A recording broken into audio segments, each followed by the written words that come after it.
Coucou YouTube, j'espère que tu vas bien. Écoute, j'avais envie de te donner un peu de mes nouvelles, parce que c'est vrai que j'ai créé cette chaîne il y a pas mal de temps maintenant. J'ai essayé d'aborder tout ce dont je pensais utile de parler par rapport au RSS et à l'eczéma. Et c'est vrai que ponctuellement, en fait, je ressens l'envie et le besoin de te partager un peu l'état actuel des choses vis-à-vis de mon eczéma. Je pense que voilà, j'ai terminé le RSS, j'en suis même convaincue, j'ai vécu le pire il y a de ça plus d'un an.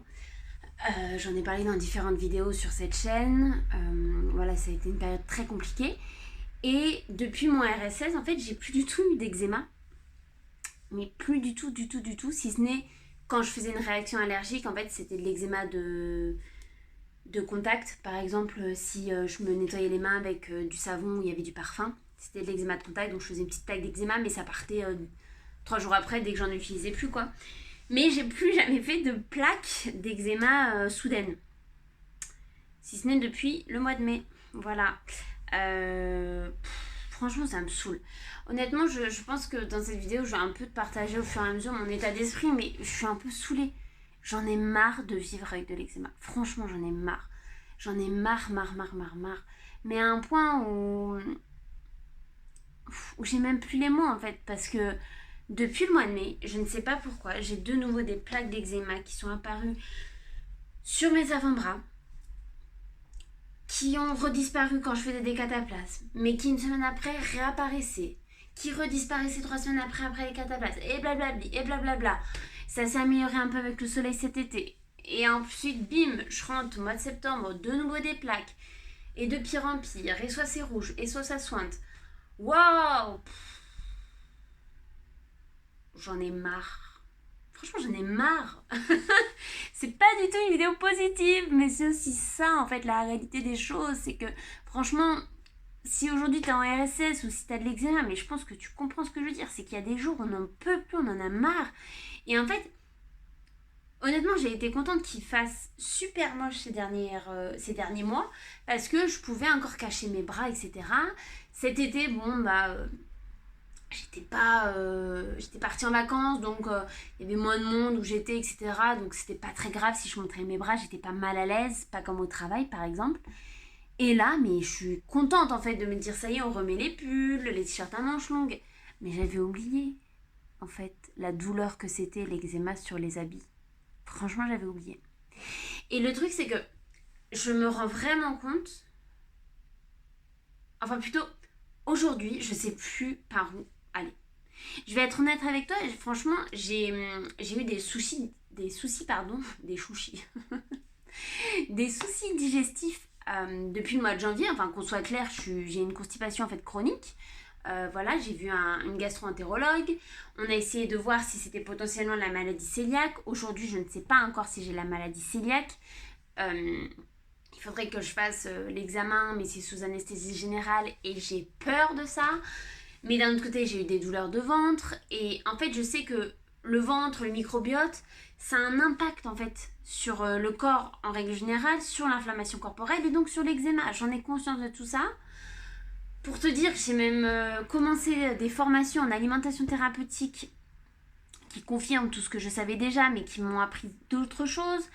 Je recherche énormément de solutions dites anti-inflammatoires. Je travaille sur moi-même aussi d'un point de vue de développement personnel où je m'interroge un peu sur mes traumatismes, sur mes souffrances, sur mon mal-être. Voilà, je fais beaucoup de choses, peut-être trop. Peut-être trop, ce qui fait qu'à un moment donné, j'ai un peu explosé là cet été où la soupape était trop remplie. Et j'ai un peu explosé, mais tout ça pour te dire qu'en fait, aujourd'hui, je ne sais plus vers où aller et vers quoi chercher pour résoudre mon eczéma. Est-ce qu'il faudrait pas que je lâche un peu et que je me dise, allez, en fait, c'est comme ça aujourd'hui, t'as de l'eczéma et puis basta. Mais j'arrive pas à lâcher parce que, en fait, je suis persuadée que il y a une explication derrière. Voilà. Et aujourd'hui, je n'arrive pas à trouver l'explication qui... c'est un peu, par exemple, voilà, il y a un problème de maths, si je trouve pas la solution, ça m'agace. Et là, c'est pareil. C'est j'ai une plaque d'eczéma, pourquoi j'en ai une? Alors, je sais que en ce moment, j'ai eu une grosse période, on va dire, de stress. Mais je trouve que c'est trop facile de dire que c'est le stress qui me fait de l'eczéma. Alors peut-être chez moi c'est ça. Je sais pas si chez toi c'est ça aussi. J'en sais rien. Franchement, j'ai vraiment envie que dans les commentaires, si c'est possible, on s'échange nos témoignages, qu'on se dise les choses. Parce que moi, je suis arrivée à un stade où je sais plus quoi. Franchement, je sais plus. Là, pour te dire, aujourd'hui, j'en suis au stade où du coup, je remange du gluten et du lactose. Chose que j'avais arrêtée pendant mon RSS et qui avait, je pense, participé en partie au fait que mon RSS se calme rapidement. Mais c'était compliqué, hein, toute cette restriction alimentaire, surtout que, bref, c'était pas évident. Et là, en fait, je remange du gluten, je remange du lactose.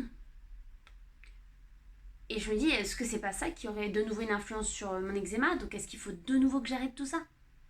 Et d'un autre côté, ma naturopathe, elle m'a dit, mais à partir du moment où vous n'êtes pas avérée intolérante ou allergique à un aliment, il faut surtout pas l'arrêter. Vous pouvez le diminuer, mais pas l'arrêter. Donc, en fait, je sais plus quoi faire. Je sais pas. Et donc aujourd'hui, par exemple, j'ai mangé full gluten, j'ai mangé du sucre, j'ai bu du lait.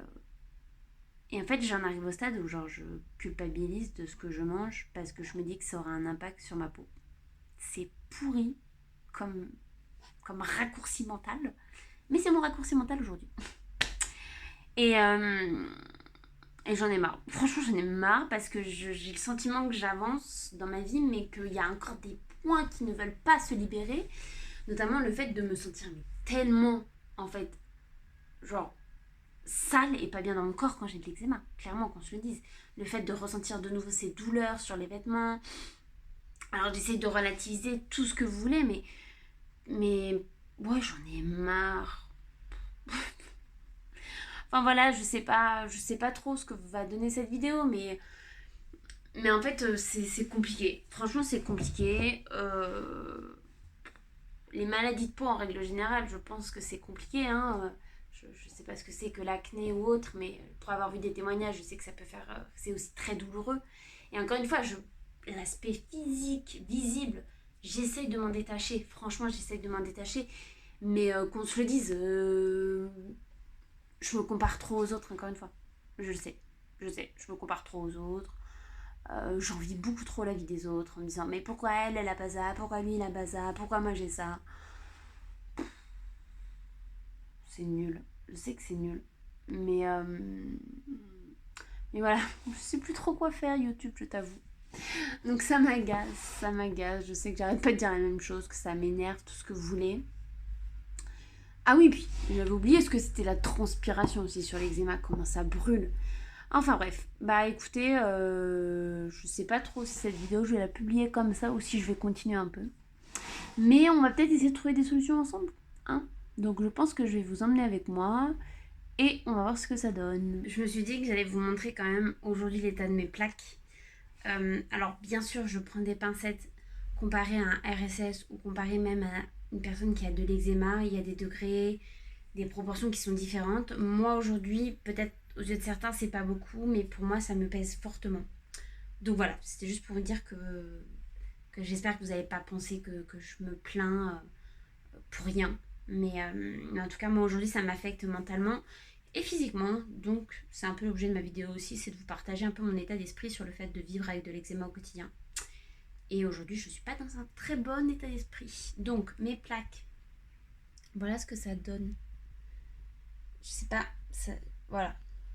Donc c'est assez sec parce que je fais des cataplasmes depuis une semaine, matin et soir, pendant 1 heure. Sauf que ça grandit de plus en plus, ça va même presque jusqu'au niveau de mes aisselles. Et de l'autre côté, c'est bizarre, j'en ai que d'un côté, j'en ai légèrement, je sais pas si ça se voit. Donc voilà. Voilà YouTube, un peu l'état de mes plaques. Et je sais pas si toi aussi tu fais ça, mais moi j'ai la fâcheuse tendance à prendre tout le temps en photo mes plaques pour voir l'évolution. Et quand je me dis que il y a 10 jours, j'avais plus rien. Putain, ça me saoule. Je voulais pas pleurer. En fait, j'ai l'impression que c'est quelque chose qui partira jamais, quoi. Non, mais je pense que là, je sais pas. C'est un tout. Je sais pas. Je pense que c'est peut-être un tout, là. Mais ouais, j'ai vraiment cette sensation que jamais on pourra être débarrassé de l'eczéma. Et alors, je vois sur sur internet des gens qui disent qu'ils sont plus rien, qu'ils arrivent à tout maîtriser. Et là, j'arrive pas à maîtriser, ça m'énerve. Je suis désolée, mais on dirait que vous êtes ma psy là en fait. Ah, je vous dis là, je vous partage tout mon état d'esprit là. Mais bref, affaire à suivre et on se retrouve la prochaine fois. Ciao. Tu sais ce que ça veut dire YouTube? On va se faire un énième cataplasme. Voilà, hein. Parce que après la douche, c'est encore plus flamboyant. C'est génial. Franchement, ça me gave un peu de faire des cataplasmes. Il y a des fois où vraiment je me suis dit, mais pourquoi tu remets pas la cortisone? T'inquiète pas que 2 secondes après, je me dis, Clémentine, n'oublie pas ce par quoi tu es passé après avoir mis autant de cortisone. Mais j'en ai même plus. Comment vais-je faire? Je vais aller chercher quelque chose pour gratter. Donc, on va se faire ce petit cataplasme des familles pour la énième fois. J'ai une question aussi. Est-ce que les personnes qui font de l'eczéma ont aussi des allergies respiratoires? Du type acarien. Parce que ça, on n'en parle pas assez aussi. Hein. De la corrélation, là. Hein, de tout ça, là. Le fait qu'on puisse avoir des allergies aussi... un terrain, plutôt, propice aux allergies respiratoires quand on fait de l'eczéma. De toute façon, un terrain sensible tout court. Hein. Je pense que nous sommes des personnes assez sensibles. Hein, des personnes qui faisons de l'eczéma. Donc, bref, voilà. Ce qui est pénible de se faire les cataplasmes à cet endroit-ci, c'est que ça me gêne quand même pas mal. Mais si je veux que ça agisse suffisamment longtemps, eh ben j'ai pas trop le choix que de trouver des solutions pour quand même vaquer à mes occupations chez moi. Sinon, si je perdais 1 heure de ma vie tous les jours, matin et soir, soit 2 heures, ce serait un peu contraignant. Je crois qu'on n'aura jamais été aussi intime là. Hein? Vous êtes dans ma salle de bain.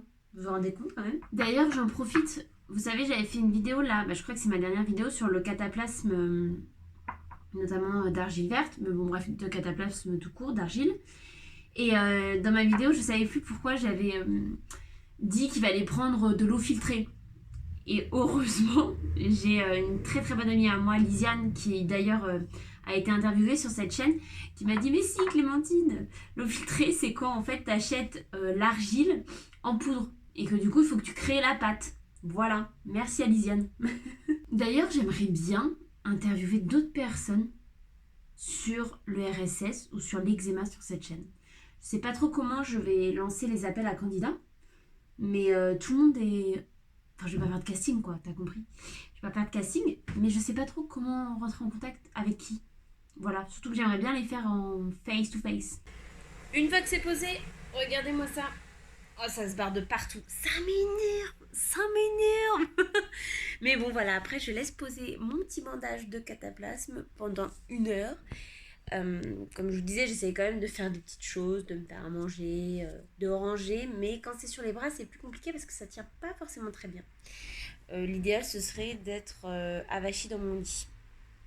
J'ai réfléchi, et par rapport au concept de l'interview, comme j'ai pu faire avec Lisiane, bah écoute, si tu es une personne qui habite en région parisienne, qui a de l'eczéma ou qui est aujourd'hui en plein RSS, si pour toi ce n'est pas compliqué d'être filmé et d'être après diffusé sur YouTube, donc au grand public, et que tu as envie de nous partager tes expériences, enfin plutôt ton expérience, ton ressenti, tes conseils ou ton histoire de vie, peu importe, on verra après toi et moi comment on va construire l'interview ensemble.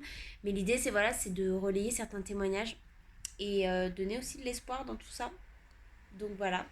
Et bien écoute, n'hésite pas à me contacter par mail. Dans la barre d'infos, il y a le mail. Et avec grand plaisir, on échange ensemble. J'ai pris une décision, les gars. En fait, je me suis dit que, étant donné que le microbiote avait vraiment une incidence sur tout ce qui était maladie inflammatoire, maladie même tout courte, de reprendre une alimentation vraiment stricte. Donc là, je vais retenter pour voir si mon eczéma part, d'arrêter le gluten et d'arrêter le lactose et de réduire à fond le sucre. En fait, je suis au travail et j'ai été interrompue par ma collègue. C'est un peu la honte, je trouve, de me filmer comme ça au travail. Donc, je disais, j'ai décidé de reprendre une alimentation stricte pour voir s'il y avait vraiment un impact aujourd'hui sur l'eczéma que je peux avoir. Donc, comment vous dire que typiquement, ça là, ça devrait être interdit là, les collègues qui laissent des gâteaux que tu peux pas manger. Punaise. C'est full gluten évidemment, donc ça c'est pas possible. Ce midi par exemple, j'ai mangé du saumon, parce que ce sont des bons acides gras qui sont très bien pour la peau et pour l'organisme. Saumon haricot vert. Et des graines de chia avec du lait de coco sans sucre. En vrai ça va, mais j'ai eu le sentiment aussi qu'à un certain moment j'abusais un peu du sucre. Donc là j'ai l'impression que je suis en train de nouveau me détoxifier du sucre. Donc ça peut être compliqué à certains moments. Bref, là par exemple je me suis fait une petite boisson à base de curcuma. Parce que le curcuma c'est un anti-inflammatoire aussi. Donc voilà, affaire à suivre. Coucou YouTube, petit update de ma peau. On est à peut-être moins d'une semaine depuis que j'ai commencé cette vidéo. Et je trouve ça dingue parce que j'ai appliqué Cataplasme matin et soir comme je vous le disais. Et je n'ai pratiquement plus rien sur la peau. Donc c'est fou comment l'eczéma c'est à certains moments purement cyclique. Dans le sens où j'ai vécu une période assez stressante avant d'avoir ma grosse poussée d'eczéma. Mais je vais vous montrer. Alors je sais pas comment je vais faire parce que je tiens mon portable comme ceci. Je vais essayer. Attendez. Si vous pouvez voir. Voilà. Je sais pas si vous vous souvenez, enfin vous pouvez remonter la vidéo un peu en avance. Comment j'étais rouge et en pleine crise et là j'ai plus rien. Et c'est dingue parce qu'en fait ça joue sur mon moral parce que là je suis trop contente. Enfin voilà. Je pense que la moralité de cette histoire, enfin de cette vidéo, ça va être de réussir à faire en sorte que mon eczéma ne joue plus autant sur mon mental et sur mon moral. Dans le sens où, ok, bah si j'en ai, j'accepte, je sais que c'est une phase de crise et que ça va passer. Et qu'il y aura après une accalmie. Et qu'il y aura sûrement d'autres crises. Mais bon voilà, après il y a des jours avec et des jours sans. Et il y a des fois c'est plus facile que d'autres de se dire ça. Évidemment c'est plus facile de se dire ça quand on n'en a plus. Parce que je sais que quand je suis dans le mal, vous inquiétez pas que ça passe pas ce message-là, mais j'y travaille. Voilà. On se retrouve cette fois-ci à la mer. Je vais vous montrer après, mais c'est magnifique là où je suis. Bon, c'est dans le cadre du travail, mais c'est quand même très très sympa. Au niveau de mon eczéma, tout est en train de bien disparaître. En revanche, effectivement, j'ai de l'eczéma qui est de nouveau réapparu entre les phalanges des mains. Mais ça, je pense, même j'en suis sûre, ça s'explique notamment au fait que je mette du savon avec du parfum, vu que quand je m'arrête sur les aires d'autoroute ou des choses comme ça, j'ai pas encore trouvé un moyen d'avoir un savon dans la poche qui soit pratique et qui ne fasse pas de réaction. Quoique je crois que la marque de mon savon solide se fait maintenant en liquide. Donc peut-être que j'ai trouvé une solution. Mais bon, donc l'état de ma peau c'en est là. Également, corrélalement parlant, mes allergies. Je n'ai pas éternué une seule fois depuis que je suis au bord de l'eau. Donc depuis 3 jours, je n'ai pas éternué une seule fois. Je trouve ça dingue. Alors je sais que mon logement, d'ailleurs là je vais déménager, mais mon logement était insalubre. Il y avait de la moisissure, très peu de... Enfin, pas d'aération chez moi. Enfin, une calamité. Et là j'y suis restée pendant plus d'1 an et demi et je pense que ça n'a pas dû aider mon côté allergie, voire je pense en règle générale santé, dans le sens où je tombais malade tout le temps, etc. Donc voilà, après au niveau de mes douleurs de ventre, finalement j'ai pris la décision de ne pas faire l'opération pour savoir si j'étais maladie cœliaque ou pas.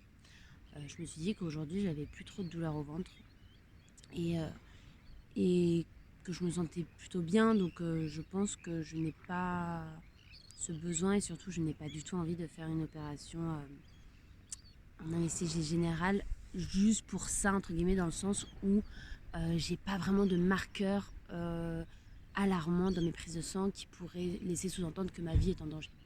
Donc pour le moment je mets ça de côté. Après je vous avouerai que vu que je suis en plein déménagement et que là je suis en voyage pour le travail, j'avoue que j'ai un peu d'autres choses à penser. Même si la santé on devrait y penser tout le temps. Bref, je vais vous montrer la mer. Je sais pas si on peut retourner.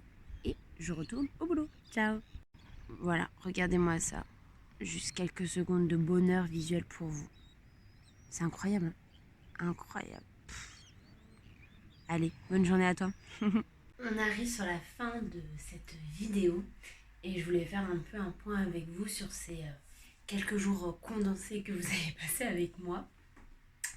Rapidement, hier je suis rentrée de mon voyage au bord de mer, donc je suis rentrée en région parisienne et je vous disais juste avant que je n'avais jamais éternué en 3 jours passés à la mer. Dès que je suis rentrée chez moi, éternuement, ce matin je me réveille, j'éternue, mon eczéma qui me gratte, etc. Enfin, il y a quelque chose, vraiment, je pense que mon corps veut me faire passer un message. Alors, je sais très certainement que c'est dû, comme je vous disais, à la moisissure qu'il y a chez moi. Je pense qu'il y a la moisissure cachée, malheureusement. Donc, il me tarde de quitter ce logement parce que je n'en peux plus. Et même psychologiquement, c'est de plus en plus dur, en fait, à vivre dans un logement insalubre. Donc, voilà, franchement, j'ai un peu la haine contre les personnes qui louent sans scrupule des logements insalubres avec des vices cachés finalement. Donc bref, ça c'est un autre débat. Et sinon, je vous disais aussi en début, milieu de vidéo que... oh, voilà. Ça c'est spécial. Pardon. Je disais pardon au début de vidéo que j'essayais de reprendre je voulais reprendre une alimentation très stricte au niveau du gluten et du lactose. Eh bien, plus maintenant. Voilà. Je crois que dans cette vidéo, il y a beaucoup de contradictions. Mais en fait, là, j'ai passé 3 jours où je ne pouvais pas manger autre chose. Enfin, c'était trop compliqué d'avoir un régime strict sans gluten et sans lactose. Et écoutez, pour le moment, j'ai pas de problématique particulière. Et en fait, surtout, je suis pas intolérante avérée. Donc, ça me gave de me mettre autant de pression à faire ultra méga attention à ce que je mange tout le temps. Alors que j'ai pas de symptômes particuliers, si ce n'est de temps en temps des petits maux de ventre, mais qui sont gérables. Donc écoutez, on va faire ça comme ça. Et là, au moment où je suis en train de filmer la vidéo, j'ai envie d'éternuer. Ah, ça me gave. Mais bref, donc là, l'eczéma est revenu, comme je vous disais, un peu. Mais je pense sincèrement, pour conclure cette vidéo, allons à l'essentiel, que l'eczéma est cyclique chez moi. Donc, c'est-à-dire que quand j'ai des grosses périodes de stress ou de changement, et ben ça arrive. L'environnement dans lequel je suis aussi a un fort impact sur mon eczéma. Mais je dis moi, mais je pense que c'est le cas pour beaucoup d'autres personnes. Donc voilà, bah écoutez, on va continuer les cataplasmes, on va continuer à quand même manger de temps en temps anti-inflammatoire sans se mettre trop de pression. Parce qu'en fait, moi je me suis rendu compte que déjà que je me mets énormément de pression dans la vie, il serait peut-être temps que je lâche sur certaines choses et que je me détende un peu plus la nouille. Mais voilà, bah écoutez, on se retrouve très prochainement dans une prochaine vidéo. Je ne sais pas encore sur quel sujet, mais n'hésitez pas encore une fois si vous avez un témoignage à apporter que vous souhaitez apparaître sur cette chaîne et partager votre expérience. N'hésitez pas à me contacter par mail. Sur ce, je vous souhaite plein de belles choses. Bon courage à toi qui a de l'eczéma ou du RSS. Et à bientôt. Ciao.